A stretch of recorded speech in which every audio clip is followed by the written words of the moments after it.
You'd never guess what was prowling around the edges of Dan's secluded cabin, hidden deep in the Cascade Range near Mount Rainier.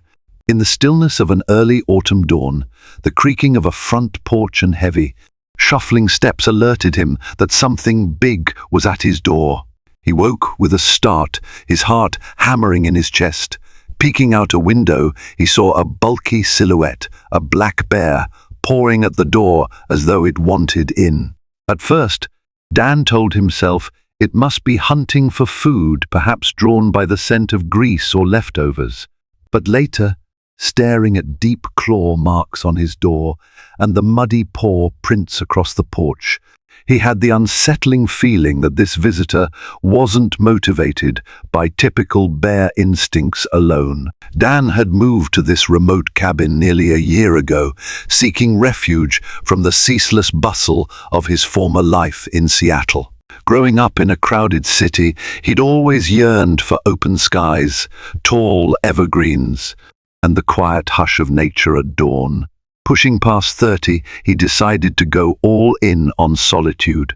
A modest cabin, ringed by pines and firs, offered exactly that: respite from traffic, emails, and the frenetic pulse of urban living. Though tranquil, the cabin felt lonely at times. Dan's birthday had passed just 2 weeks earlier, marked by a handful of texts from friends. He barely saw any more. He responded with polite thanks, feeling like he inhabited a boundary between two worlds, no longer the city dweller he once was, and not quite the rugged outdoorsman he hoped to be.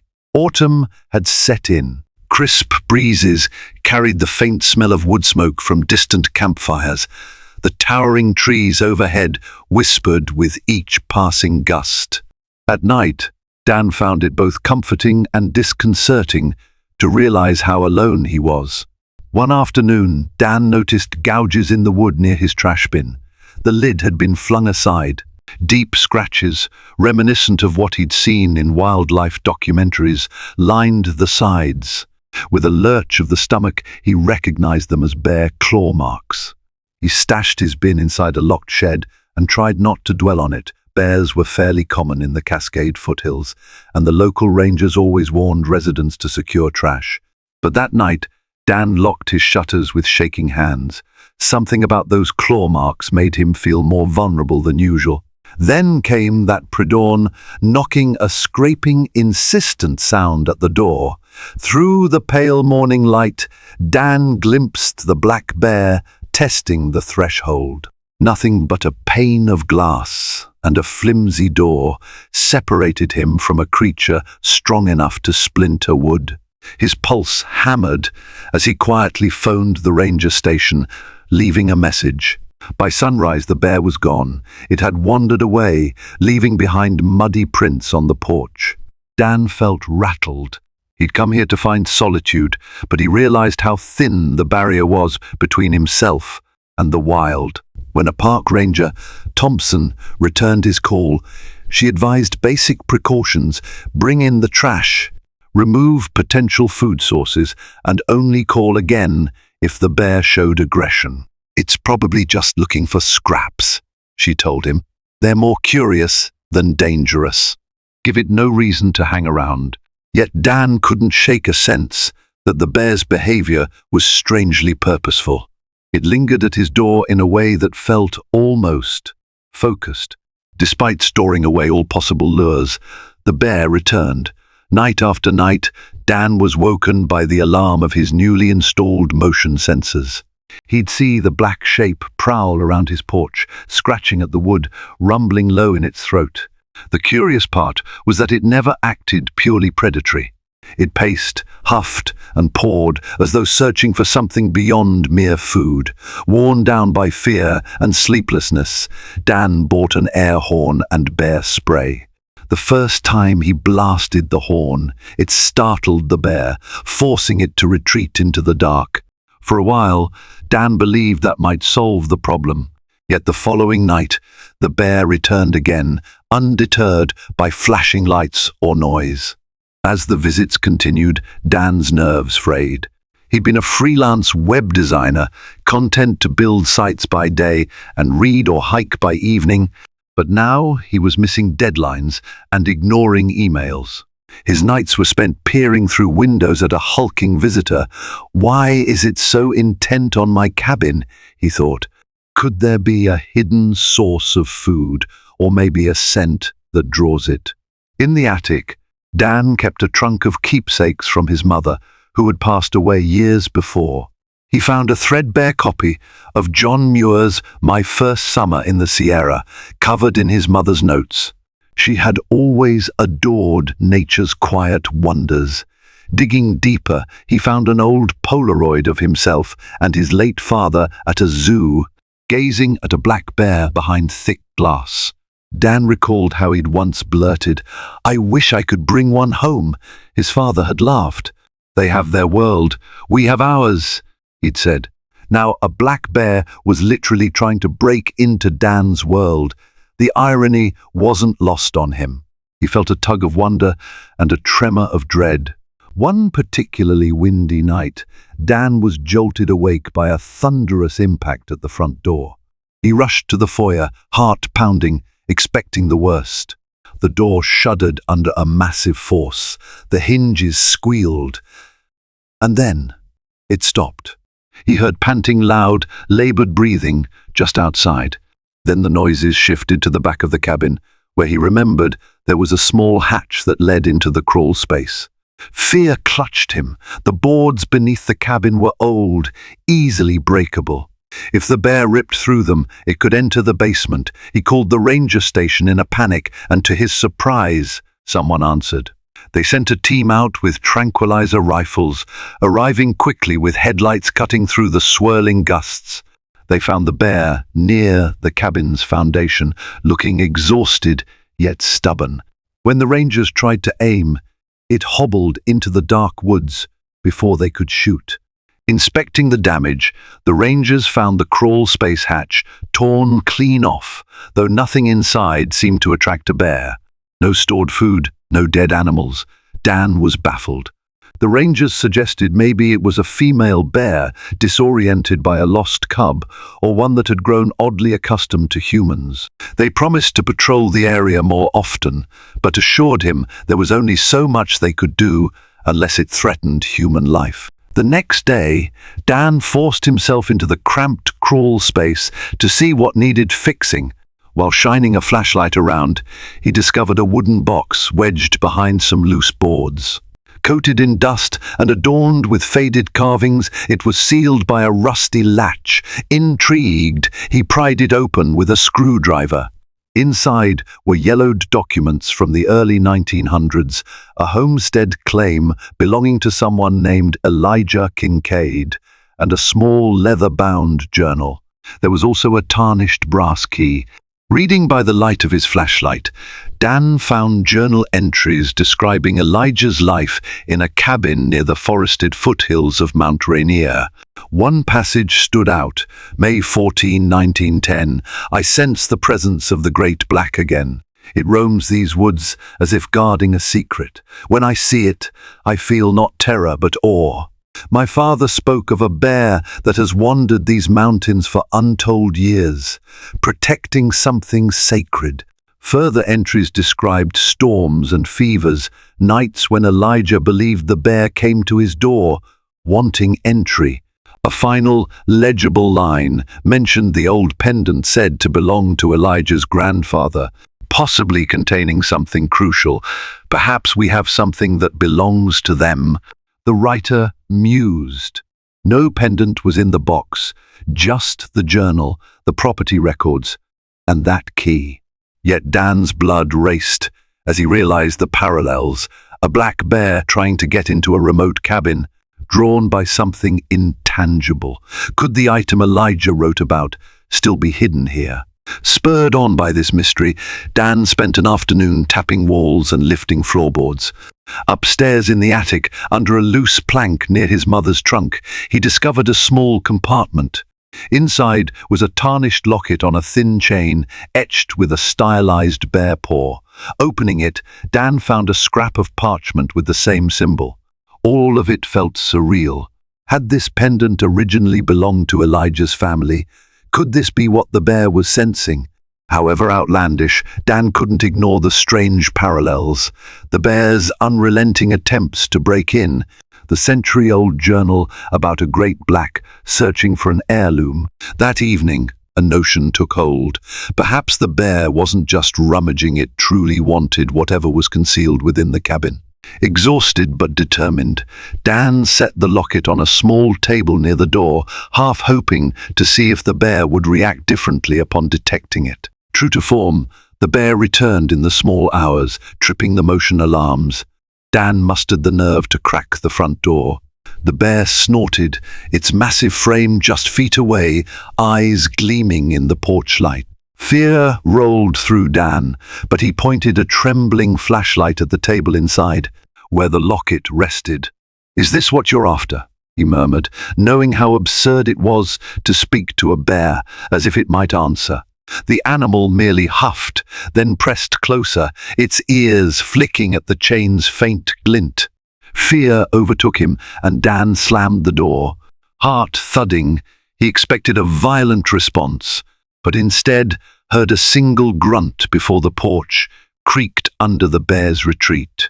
The next day, Dan confided in an old friend from Seattle, Kevin, who was more open-minded than most. Kevin replied by text, encouraging him to trust his instincts, but be careful. "Nature's weird," Kevin wrote. "Sometimes animals know things we don't. Follow your gut." Dan was hardly sure what following his gut meant, but he couldn't deny the pull of the journal's mention of a pendant and the brass key. Delving deeper into Elijah's diary, he found references to a hidden clearing west of the homestead, marked by a boulder shaped like a sleeping bear. That might be where this heirloom originally belonged. Driven by curiosity and a sense of obligation, Dan pocketed the brass key, slipped the locket around his neck, and set out at dawn. He hiked through towering pines, crossing thick ferns, scanning for the landmarks Elijah described. By midday, he found a broad clearing where a massive boulder resembled a snoozing bear. Exploring the perimeter, Dan spotted a gnarled pine leaning at an odd angle. Beneath it, he scraped away loose stones until he uncovered a small depression. There, he found an iron lockbox, sealed with a corroded padlock. His heart pounded as he inserted the brass key, and it fit. Inside lay a worn metal ring, etched with the same bear paw emblem. A slip of parchment read, "The Kincaid heirloom shall remain here until the Great Black returns. We are stewards, not owners." The hair on the back of Dan's neck rose. Could the bear at his cabin truly be some descendant of this legendary Great Black, or at least part of a tradition carried forward by local folklore? Rationally, it seemed impossible. Yet he felt a powerful sense of destiny in that silent clearing. Then a twig snapped behind him. Dan spun, seeing the bear a black colossus, unmistakably the same one. He froze. The animal's breath rose in visible puffs. Its eyes seemed to hold an intensity that transcended mere hunger or aggression. Kneeling, Dan carefully laid both the ring and the locket on the ground. His limbs shook as he backed away. He had no real plan beyond offering these objects, as if returning them to their rightful guardian. The bear approached, sniffing at the items. One swat of its paw could tear Dan apart, yet it moved with measured caution. When it lowered its muzzle to the ring, Dan thought his heart would burst. Instead of pawing it aside, the bear gently picked the ring up in its mouth. Its gaze flicked to Dan. In that moment, he swore he saw something akin to sorrow or deep recognition in its dark eyes. The forest was hushed, as though bearing witness. Summoning more courage than he believed he possessed, Dan extended a hand, palm up. He didn't expect to make contact. He only wanted to show he meant no harm. The bear rumbled low in its throat, an ambiguous sound. Then it turned away, ring in its jaws, and trudged into the trees, disappearing with a regal calm. Dan stood there, drenched in sweat and amazement. He felt simultaneously tiny and profoundly connected to the wilderness. Gathering the remaining locket, he secured it back into the lockbox, returning it to the shallow pit under the leaning pine. The ring, presumably the essential piece of this puzzle, was gone with the bear. He returned to his cabin just before dusk, head swirling with questions. What exactly had he witnessed? Had he truly given the bear an artifact it sought, or was this an elaborate coincidence shaped by half-forgotten legends? Surprisingly, Dan slept soundly for the first time in weeks. No scratching jolted him awake, no desperate rummaging under the porch. He felt an unspoken burden lifted. Though the rational side of him balked at how mystical it all seemed, the emotional side embraced a calm he hadn't felt since he moved here. In the following days, Dan repaired the crawl space hatch and replaced damaged porch boards, but he no longer felt menaced. The forest around him seemed more vibrant and inviting. He worked steadily, meeting his freelance deadlines, cooking simple meals, and occasionally taking long walks through the autumn-swept trails.